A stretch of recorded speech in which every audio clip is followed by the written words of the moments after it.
extraordinaire. L'opportunité de voir mes étudiants en action. L'occasion pour rencontrer tous les gens que j'aime en foresterie. Le CEF, c'était vraiment exceptionnel.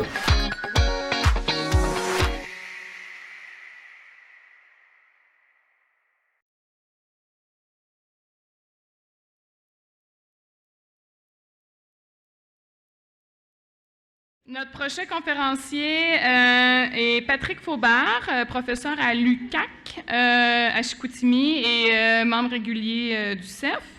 Sa fierté personnelle ou réalisation personnelle, c'est d'avoir appris le finnois après 7 années passées en Finlande. Et pour connaître quelqu'un qui s'est essayé à apprendre le finnois, je lui lève mon chapeau. Patrick va nous parler aujourd'hui d'écologie industrielle et lutte au changement climatique, application pour le secteur forestier. Kiitos Audrey. Mä olen tosi iloinen olla täällä tänään esitelmään minun työ teidän kanssa. Je devais démontrer que je parle finlandais, que ce n'est pas juste une farce. Alors, j'ai simplement dit que je suis heureux d'être ici aujourd'hui, de vous présenter mes travaux de recherche. Alors, donc, en fait, d'abord, je vais dire quelques mots à propos de moi-même. Donc, je suis membre du Centre de recherche sur la Boréalie, également du laboratoire sur les écosystèmes terrestres boréaux, et je co-dirige deux unités de recherche à l'UQAC, soit la Chaire Conseil et l'infrastructure carbone boréale. Donc, comme formation, en fait, à la base, je suis un biologiste. J'ai fait mon bac et ma maîtrise à l'Université Laval. J'ai fait ma maîtrise dans le domaine des tourbières. C'est Lynn Rochefort qui était ma directrice. Et Lynn, à ce moment-là, avait des projets de collaboration avec un professeur finlandais. Puis, c'est ce qui m'a amené en Finlande après la maîtrise pour travailler à l'Université d'Helsinki, mais également à l'Institut européen de foresterie et finalement à faire mon doctorat à l'Université de la Finlande de l'Est. Donc, de là, le fait que j'ai appris le finlandais, c'est pas un hobby, mais c'était une nécessité à ce moment-là. Alors, voilà. Et puis, donc, mes thèmes de recherche, ça va paraître un peu multicolore, mais il y a quand même une trame narrative très cohérente dans tout ça. Donc, c'est vraiment le développement de l'écologie industrielle dans différents secteurs d'activité. Donc, dans l'industrie des pâtes et papiers, l'aluminium, l'industrie minière, également portuaire, l'agriculture et la foresterie. Également, j'ai un axe de recherche sur la lutte au changement climatique qui est très, très associé à l'écologie industrielle. Par une gestion des gaz à effet de serre. Quand on parle de gestion de gaz à effet de serre, on parle d'abord de quantifier ces émissions, ensuite de trouver des moyens de réduction à la source, toujours dans cet ordre-là, et pour les organismes qui le veulent, comment faire la compensation, mais le faire de façon correcte et appropriée. Également, je mesure des gaz à effet de serre sur le terrain, donc sur différents écosystèmes artificiels ou naturels. Et également, mais mon doctorat a porté sur les émissions de composés organiques volatiles, donc les effets des changements climatiques sur les émissions de ces composés. Donc, au final, mes travaux touchent à beaucoup de secteurs parce qu'on travaille aussi en développement durable. Donc, il y a tous ces secteurs-là ici, donc l'agriculture, foresterie, secteur minier, portuaire, le tourisme aussi, la construction, l'énergie, des paliers de gouvernement et récemment la santé également.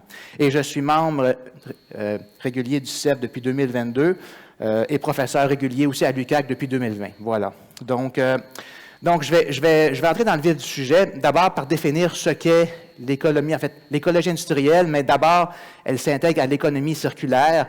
L'économie circulaire, c'est un mot qu'on entend un peu partout. C'est un mot-clé, souvent, qui est pas souvent défini dans les médias ou dans les plateformes. Donc, il y a une définition concrète qui existe au Québec. Donc, en fait, les systèmes concernés, on parle de production, d'échange et de consommation de produits ou de services.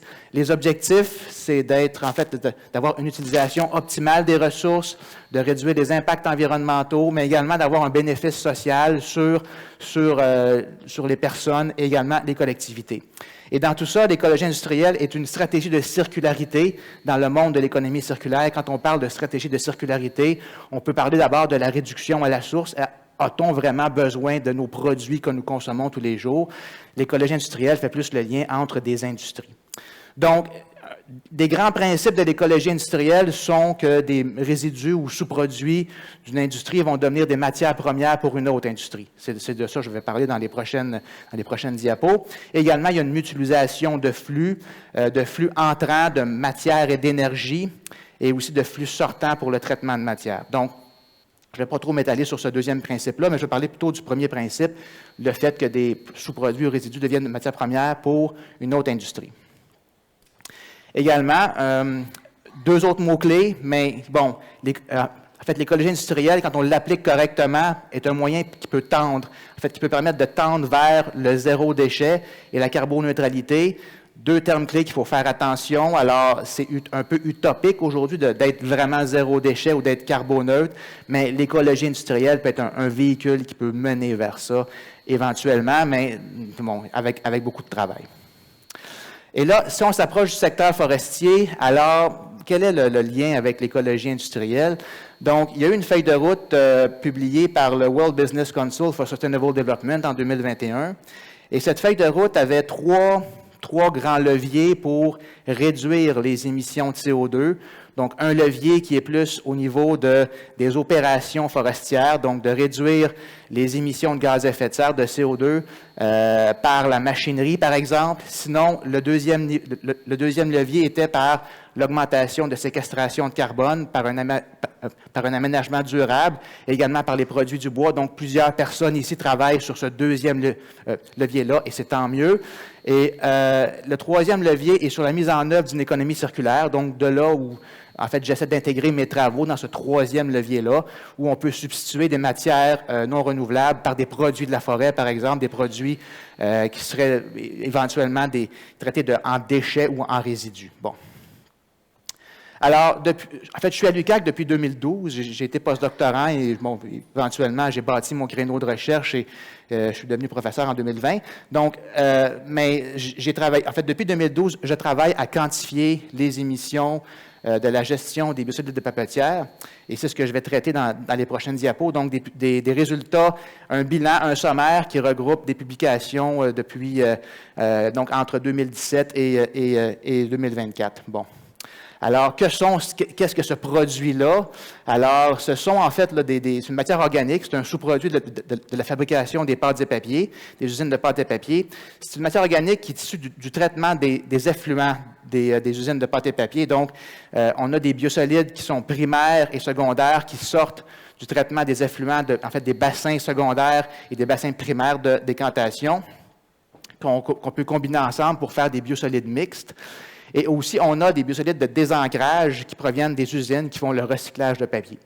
Voilà, donc le produit. Et dans nos projets, bien, parce qu'on a des papetières qui travaillent, en fait, qui ne font pas de recyclage de papier dans la région, on travaille surtout avec des biosolides mixtes dans la région du Saguenay-Lac-Saint-Jean, là, j'entends. Alors, on travaille avec les biosolides mixtes qui ont quand même un contenu en azote raisonnable pour faire des fertilisants, par exemple, à peu près 2 % sur une base sèche. Et pour asseoir la programmation de recherche, on a fait une revue de littérature en 2016 qui démontrait, en fait, qui documentait les principales voies, les principales filières de gestion des biosolides de papetière. Les filières les plus courantes sont pour le recyclage via l'épandage agricole, également la combustion avec récupération d'énergie, pour le processus de fabrication de papier dans l'usine. Et aussi, il y a une intégration en des matériaux qui est plus émergent, mais sinon, s'il n'y a pas d'autre solution, l'enfouissement demeure une solution qui est encore utilisée.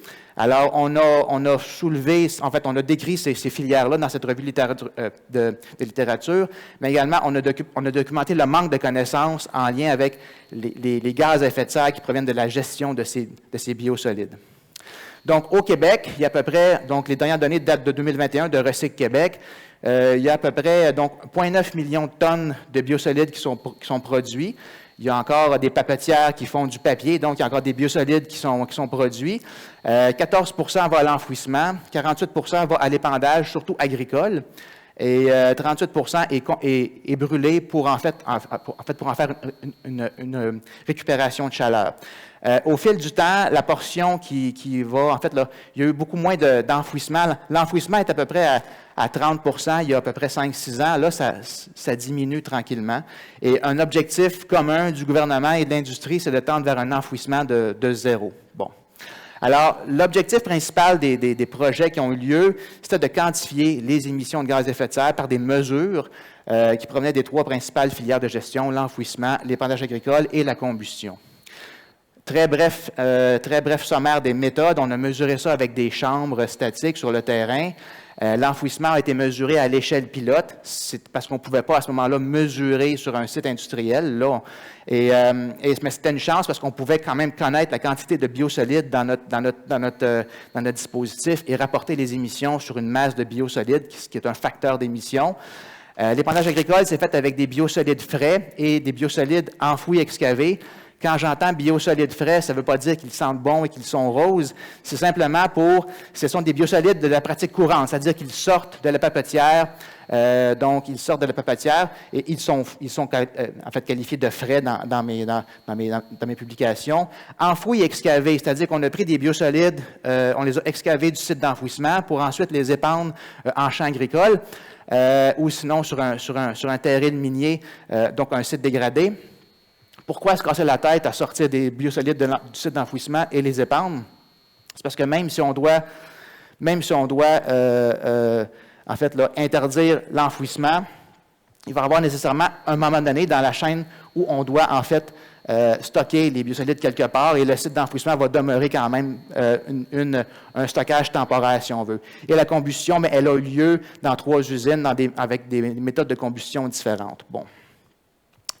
On a mesuré les gaz à effet de serre en facteur d'émission, donc un facteur d'émission qui est une tonne d'équivalent CO2 par tonne de biosolides secs.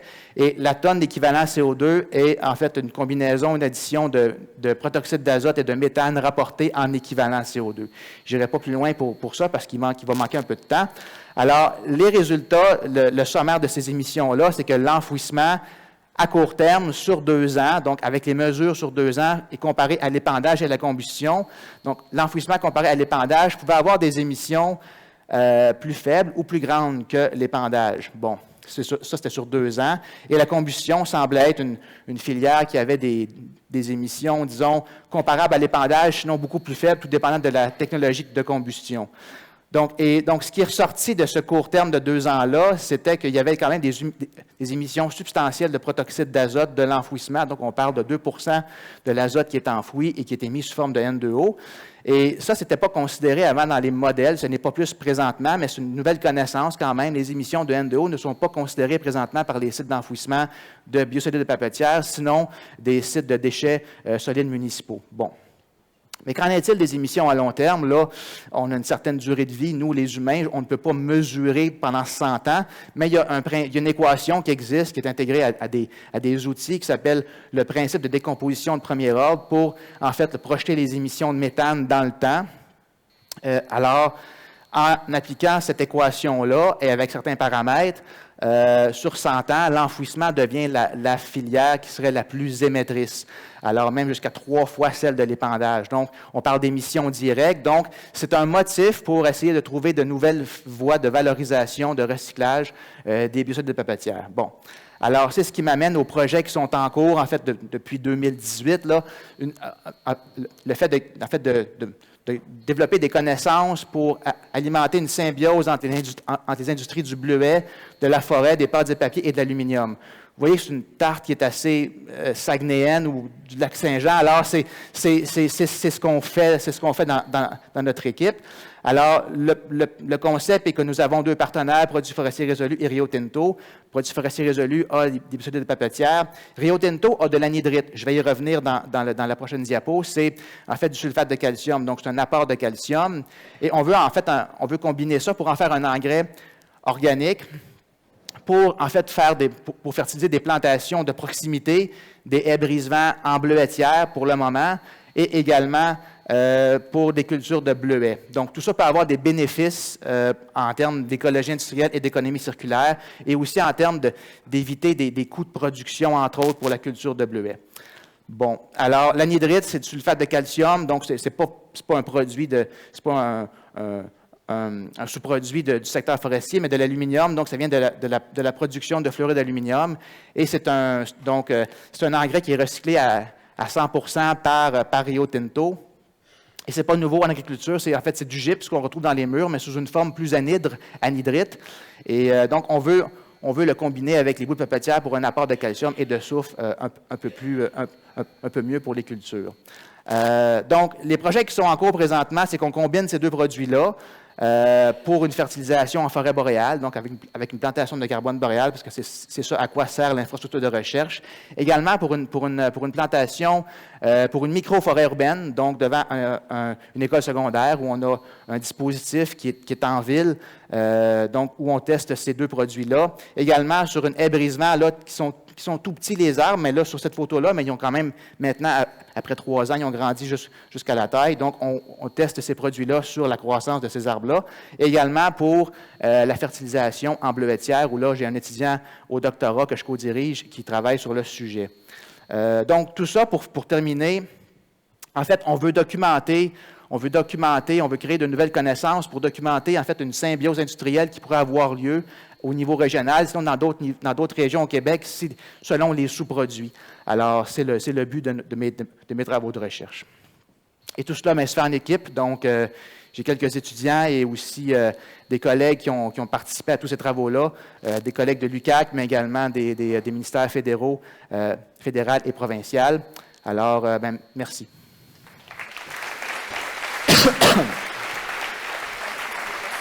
OK, oui. On a le temps pour des questions, à part de l'assistance.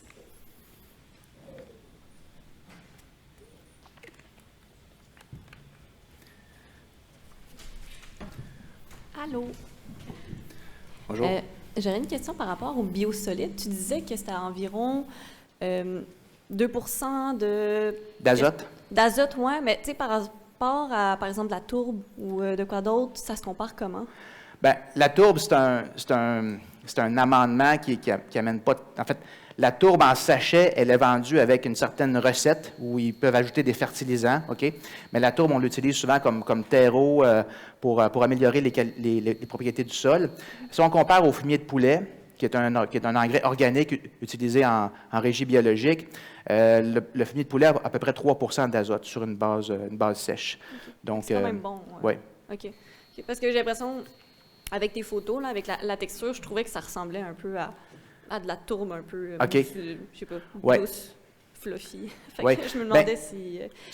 C'est ça. Ben, ça n'a pas les mêmes propriétés que la tourbe. Ça a quand même un pouvoir absorbant. Ça peut retenir l'eau dans le sol, ce qui peut être bon pour certains sols ou moins bon pour d'autres, tout dépendant du type de sol. Mais ça peut aussi permettre de stocker pendant un court terme le carbone dans le sol, mais il y a encore beaucoup de recherches qui se font sur le sujet. Ça stocke, mais il y a quand même un terme défini à ça. Là. Ouais. Puis je me demandais aussi, le biosolide, est-ce que c'est vraiment juste les résidus de bois ou bien il y a des produits chimiques aussi un peu mélangés dans tout ça? Oui, ça c'est une question qui est très importante. Donc, quand on épand des biosolides en terre agricole ou bref, c'est souvent ça qui se passe, là, c'est régi sous la loi sur la qualité de l'environnement. Donc, il y a un règlement qui existe. Donc, on doit le faire avec un certificat d'autorisation pour les agronomes. Là. Pour la recherche, donc on prend ce qui est quand même correct là aussi, là, évidemment. Mais la norme, donc, c'est qu'il ne faut pas qu'il y ait... en fait, il y a des seuils à ne pas dépasser pour les métaux lourds, des seuils pour l'odeur également, des seuils pour les plastiques dans les biosolides. Donc, ce qui sort pour la pratique courante, mais également pour la recherche, sont des biosolides qui sont très corrects là, pour l'épandage. Donc, il n'y a pas de risque de santé humaine. Il y a des lois qui régissent ça. Là. Ouais. OK, d'accord, merci. Super, donc merci pour la présentation, Patrick.